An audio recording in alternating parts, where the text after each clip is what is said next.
ঘড়ির কাঁটা ৫টা ৫ পেরিয়ে গেছে। আজ আমরা পৌঁছে গেছি বছরের একদম শেষ দিনে। আগামীকালই শুভ নববর্ষ। আমরা ২০২৪কে আজই বিদায় জানাবো। আগামীকাল আমরা ২০২৫কে বরণ করে নেব। ভাত বসিয়ে দিয়েছি, শাকগুলো বেছে নিচ্ছিলাম। উঠেছি অনেকক্ষণ, ফোনটা একদম চার্জ ছিল না, অফ হয়ে গেছিলো। চার্জে বসিয়ে বাসন মেজে উনুন নেতা দিয়ে ভাত বসিয়ে শাক বাছছিলাম। তো রাতে আর খেয়াল ছিল না যে ফোনটা চার্জ নেই। তো এখন থেকে এই ভিডিও একটু একটু করে নিতে শুরু করে। নমস্কার, সীমা ভিলেজ কুকিংয়ে আরও একটি নতুন পর্ব নিয়ে চলে এসেছি। আর আজ হচ্ছে বছরের একদম শেষ দিনের পর্ব। আমরা ২০২৪কে আজই বিদায় জানিয়ে আগামীকাল আমরা ২০২৫কে বরণ করে নেব। তো এই পর্বটা যেহেতু ২০২৫-এ আপনারা দেখবেন, তাই সকল দর্শক বন্ধুদের জানাই শুভ নববর্ষ। আগামী দিন মঙ্গলময় হোক, সবার খুব ভালো কাটুক, সবাই ভালো থাকুন, সুস্থ থাকুন আর সুন্দর করে জীবন উপভোগ করুন। আগামী দিনগুলো মধুর হয়ে উঠুক সবার জীবনে। আর জীবনের ফেলে আসা পিছনের যত দুঃখ কষ্ট সব ভুলে গিয়ে জীবনটাকে নতুন করে সবাই যেন উপভোগ করতে পারে, এই প্রার্থনা রইল। তো সবাই ভালো থাকুন, সুস্থ থাকুন, বন্ধু হোক বা শত্রু হোক, সবাই ভালো থাকুন, সুস্থ থাকুন, এই কামনা করব। আর নতুন বছরে নতুন কিছু করার চিন্তা, নতুন কিছু ভাবনা, খারাপকে পিছনে ফেলে যে কষ্ট যে যন্ত্রণা পিছনে পাওয়া গেছে সেগুলোকে ভুলে সামনের দিকে এগোতে হবে, এটাই আমাদের কামনা থাকবে।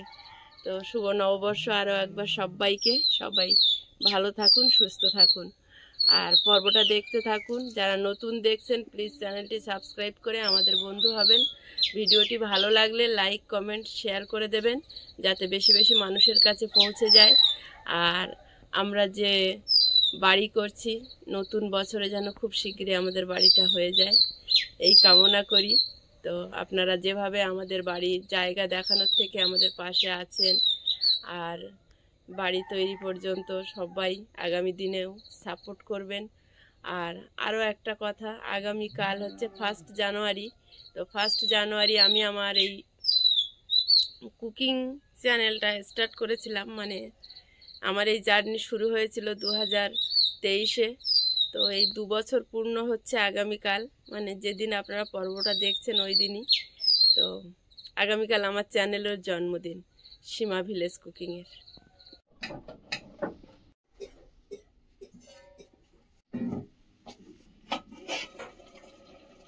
ভাতটা হয়ে গেছে, ফ্যান ঝাড়িয়ে নেব। আর লাল শাকটা দেখাচ্ছিলাম, লাল শাকটা কেটে ধুয়ে জল সরাতে রেখে দিয়েছি। আর একটা মাছ নিয়ে এসেছে, মাছটা কেটে নেব, নিয়ে ধুয়ে জল সরাতে রেখে দিয়ে তারপর ও বাড়িতে যাব। গতকাল মাটি পড়েছে আর আজকে গতকাল মিস্ত্রিদেরও আসার কথা ছিল, তো ওনাদের হয়তো অন্য কোথাও কাজ ছিল বা কোনো কারণে আসতে পারিনি, আজ আসবে। তো ওনাদের জন্য একটু চা করে নিয়ে যাব। এখন মাছটা আগে কেটে নেব, ভাতটা ফ্যান সরতে থাকুক।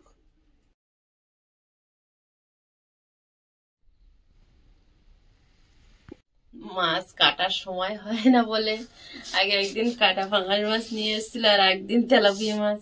তো মাঝখানে মাছ খাওয়া ঠিক করে হচ্ছে না। আর এই মাছগুলো আমি আনতে বারণ করি, কারণ আমাদের আয়ুষ খেতে পারে না। তো দেখছি রাতে নিয়ে এসছে। তুমি আয়ুষের কথাটা একটু ভাবতে, একটু তো ভেবে মাছ কিনবো বাজারে। ওই এই মাছটা একদমই খেতে পারে না, কাটা বেছে দিলেও খাবে না।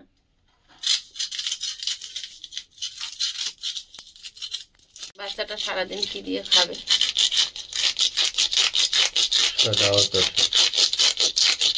এই মাছগুলো আনলে মাছ পায় না, ওর জন্য একটু চিংড়ি মাছ বা কাঁটা ছাড়া কোনো ছোট মাছ নিলে ও খায়।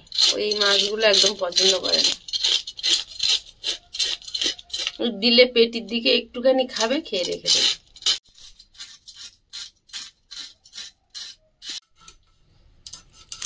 মাছের বয়স হয়েছে না আমার বয়স হয়েছে, আমি জোর পাই।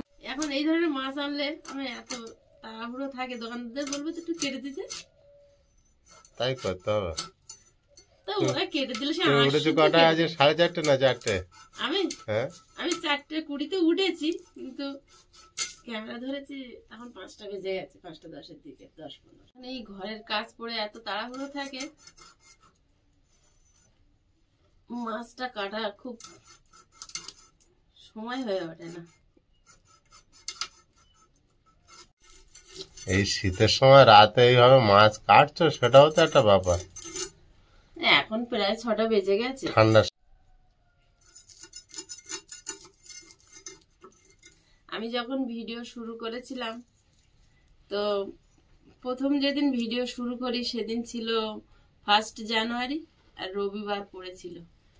তো আমাদের প্রথম ভিডিও আপলোড হয়েছিল সোমবার। সেখান থেকে আমরা, তার আগে থেকেই আমরা শিব ঠাকুরের এমনি পুজো করতাম, আর সোমবারে আমরা বরাবরই মাছ খাই না। তো যখন শুরু করেছিলাম সেদিন থেকেই আমি জানতাম যে আমাকে 4:30টায় না উঠলে আমি ভিডিও বানাতে পারবো না, সেটা জেনেই আমি শুরু করেছিলাম। তো সেই থেকে আমি 4:30টায় ওঠা শুরু করেছি। এই 2 বছর একটানা আমি 4:30টায় উঠি।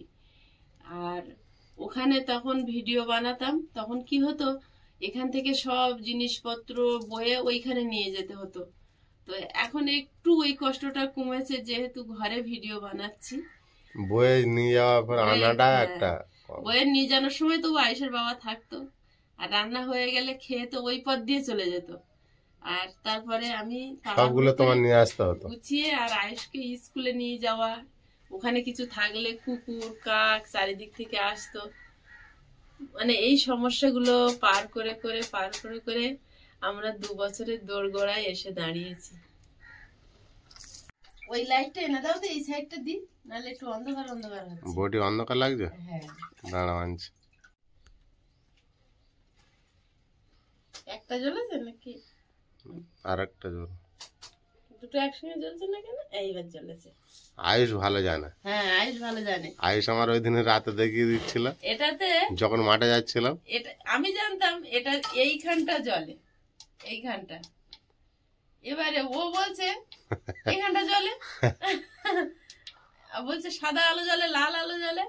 তারপরে ও এরকম করে ধরেছে। আমি বলছি লাইটটা খারাপ হয়ে যাবে, উল্টো করে ধরেছে। বলছে এখানে ধরার সিস্টেম আছে মাহারিকানের মতো। ঠিক পরিষ্কার হয়ে যায়, হয়েছে না? এই দুটো লাইটই আমাদের কাকাবাবু পাঠিয়েছে আমেরিকার থেকে।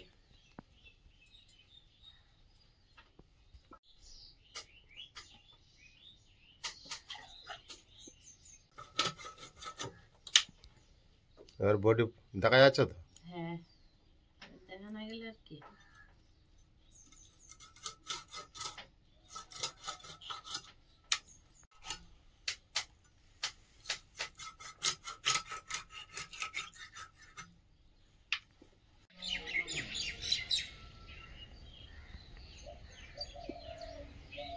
বুঝলে সীমা, অনেকটা লেট হয়ে গেল যে।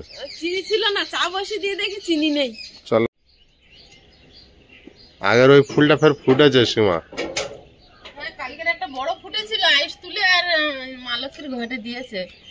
আর তার আগের দিন একটা ফুটেছিল, মল্লি তুলে বড় বাবার ঘাটে দিয়েছে। বাহ, হয়ে গেছে। চলো,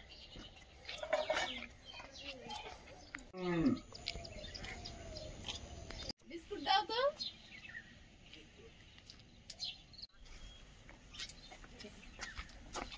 না জড়ো হয়ে যাচ্ছে নাকি? নাক দিয়ে প্রচুর হাওয়া ঢুকছে, কষ্ট হচ্ছে। হ্যাঁ, নাক বন্ধ করে নিয়েছি। মিস্ত্রি দাদারা এসে কাজ করছে তো।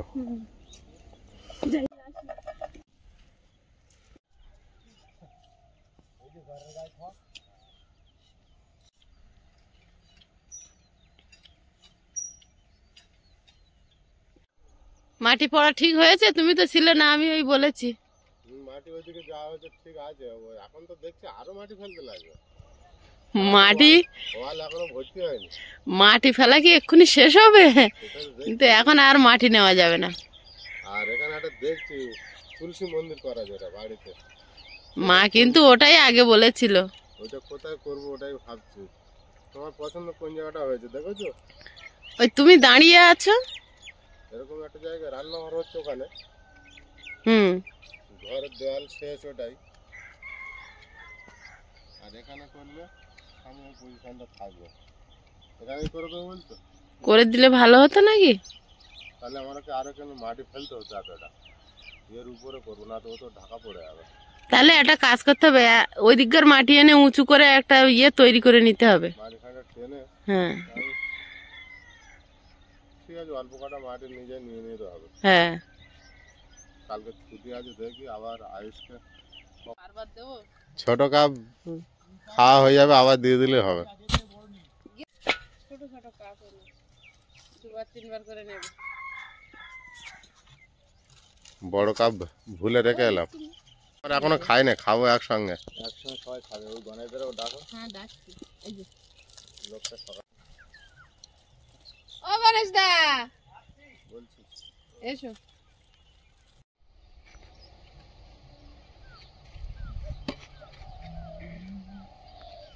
উঠেছে, ওরা উঠেছে। সব জেগে রয়েছে, বেরোয়নি তো। ভাই আছে তো, হ্যাঁ ওই জন্য আর আমি যাইনি। ঘরের ভেতর সব জেগে রয়েছে। হাতে কোথায় লাগলো? কি করে? লোহার ইয়ে আছে না, জ্বালা করছে, কলের সব আপ ডাউন থাকে না। কালকে আমাদের মাটি দিয়েছে, ট্রলিগুলো আজকে যাচ্ছে অন্য কোথাও মাটি দেবে। আমাদের প্রথম যখন মাটি দিতে শুরু করে তখন ওনারা লোক সংখ্যা একটু কম ছিল, 9 জন থেকে শুরু করেছিল, আর কালকে আমাদের যখন মাটি দিল দেখলাম 14 জন, ওনারা আরো 5 জন অ্যাড হয়েছে। কি সুন্দর সারি সারি যাচ্ছে, অনেকেই কমেন্ট করেন যে ট্রলিগুলো সারি সারি যায়, দেখতে খুব ভালো লাগে, সত্যি দেখতে ভালো লাগে। অনেকটা দূর যায়, কিন্তু আমাদের বাড়িটা মাটি দিলে বলে একটু কাছে হয় তোমাদের। এটা নিত্য প্রয়োজনীয় কাজ হয়ে গিয়েছে, একবার তো খোলা আর লাগানো।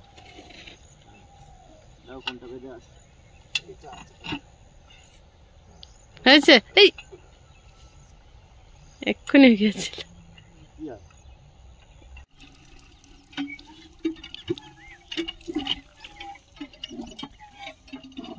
উঠে গেছে আর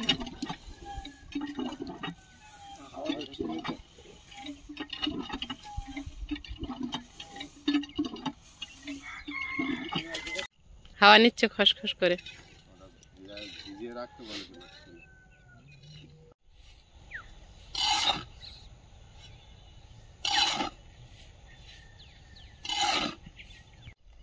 আর দিতে লাগবে না, ওয়াল তো 2 দিন ধরে জল দেওয়া হয়েছে। 72 ঘন্টা না ক ঘন্টার মধ্যে? 1 সপ্তাহ।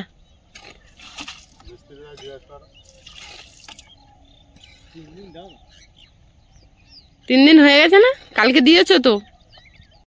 এখন করতে হবে, দরকারে 2.5 বছর ওই 3 ঘরে থাকবে। সেটাই তাই বলে একটা কাজ, এটা তো গোড়া।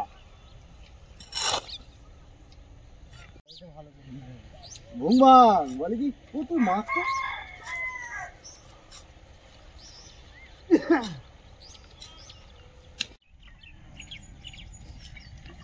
এখন এর মধ্যে মাটি ফেলার ব্যবস্থা করলি, কিন্তু ওই কলম কিন্তু গাছের পেঁপেটা বেশ ভালোই বড় হয়েছে আস্তে আস্তে। 1 কেজি ছাড়িয়ে যাবে মনে হচ্ছে, সত্যি তাই আমার অনুমান। 7:40 হয়ে গেছে, ওদিক থেকে গুছিয়ে আসতে আসতে মাছটা ভাজা বসাই ভেবেছিলাম। ছিম এনেছে, ছিম আলু টমেটো দিয়ে একটু কড়াইশুঁটি দিয়ে হবে, কিন্তু হবে না মনে হচ্ছে। দেখি একটু ঝাল করে দিতে পারিনি, না হলে ভাজা খেয়ে চলে যাবে। ঠিক আছে, সময়টা বড় চাপ হয়ে যাচ্ছে। দুধারে তেল, এধারে মাছ ভাজবো, আর মাছের ঝোল না হলেও শাক ভাজাটা হলে আয়ুষের বাবা খুশি।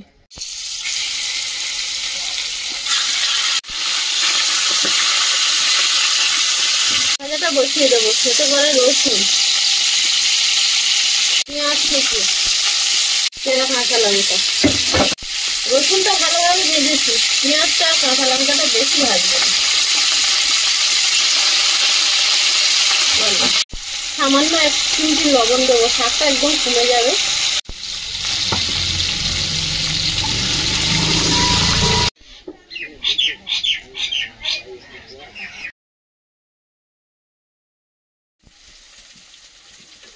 তরকারিটা একটুখানি মাছটা ঝাল করে নেবো, আর কিছু করা সম্ভব হবে না। ভাজা হয়েছে, তুলে নিচ্ছি। মাছ ভাজার তেল আছে, আর একটু দিয়ে দিচ্ছি ফোড়ন, কাঁচা লঙ্কা, টমেটো,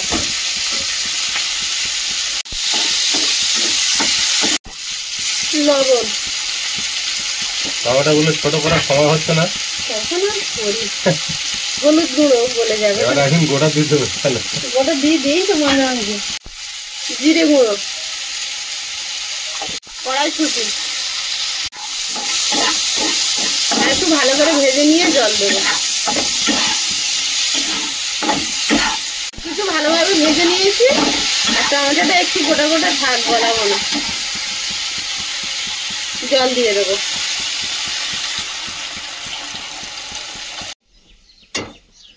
ঝোলটা ফুটছে, মাছগুলো দিয়ে দেবো। এইভাবেই দিন চলে যায়। ভালোই যাচ্ছে, ভালোই যাচ্ছে বলো। হ্যাঁ আয়ুষ খেলে এই লেজাটা খেতে চায়।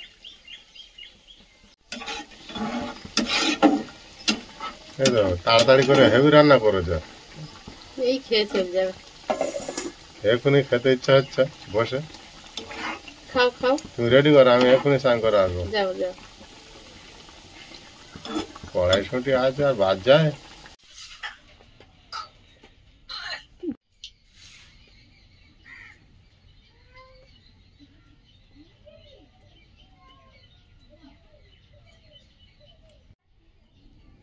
আয়ুষ, এটা শাক, তোমার সেই লাল শাক ভাজা মাছ তুমি নিয়েছো? লেজা নিয়েছো যে? লেজাটা পছন্দ করে, কিন্তু প্রচুর কাঁটা কিন্তু বাবু। ওটা লেজা কাঁটা প্রচুর। থাকুক। ঠিক আছে। তোমাকে কি মিশিয়ে দেবো? শাক ভাজিটা হেভি হয়েছে। মিশিয়ে দি?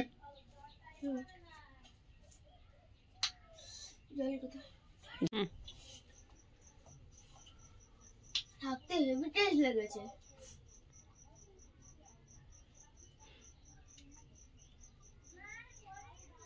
হেভি টেস্ট হয়েছে।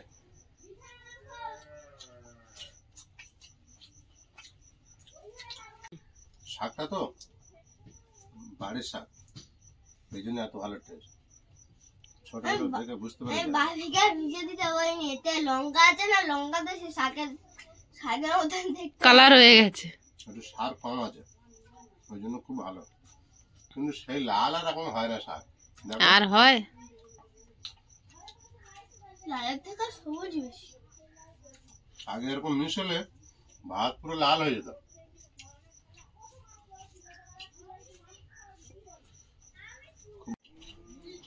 সেই লাল আর নি এখন, আর যেন সেই লালটা কেটে গেছে, শাকের লালটা একদমই নেই। শাক আবার অনেক রকম আছে, লাল শাক এটার মধ্যে দেখবি সাদা সাদা হ্যাঁ ছিটছিটে পাতা না, হ্যাঁ হ্যাঁ, কম লাল সেটা। আর একটা আছে পুরো লাল হয়ে থাকে পাতা, ওই লালটা খুব কম পাওয়া যায়। আমি আজ খাবো, খুব লোভ হচ্ছে। কড়াইশুঁটি দিয়েছো না? এক্ষুনি লঙ্কাটা খেয়ে নিচ্ছিলাম। ফেলে দাও ফেলে দাও। কড়াইশুঁটি দিলে আয়ুষ তো আবার ঝোলের কড়াইশুঁটি খাবে না, ও কাঁচা খাবে। বাবু তরকারি দি। মাছ তো নিয়েছো, এই মাছে দেবো না, মাথাটা খাবে? আর ধরো না, কাঁটা ছাড়াতে পারবি? তুমি মাছটা থাক বাবু, আমি বাপি চলে গেলে আমি তোমার ছাড়িয়ে দিচ্ছি। মাছ ছাড়িয়ে দেয়, তুমি আস্তে আস্তে খাবে, খুব সাবধানে। এই মাছটা কাঁটা খুব কম। খুব কম?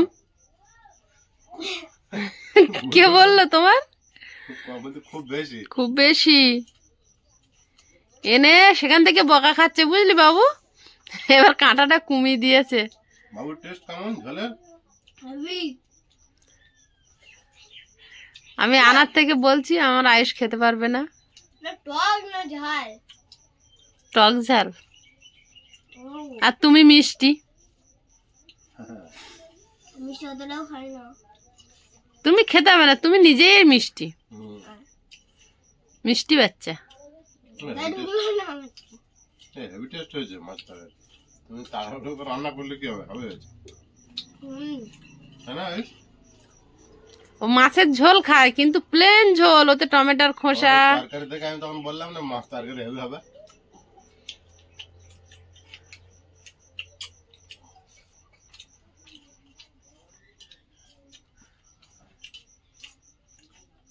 এত সুন্দর তরকারি হবে আমি বুঝতে পারিনি, পড়ে যায় এই জন্য তরকারি এত টেস্ট। বন্ধুরা আগামী পর্বে দেখা হবে, ভালো থাকবেন, সুস্থ থাকবেন, নমস্কার, টাটা। নমস্কার। নমস্কার।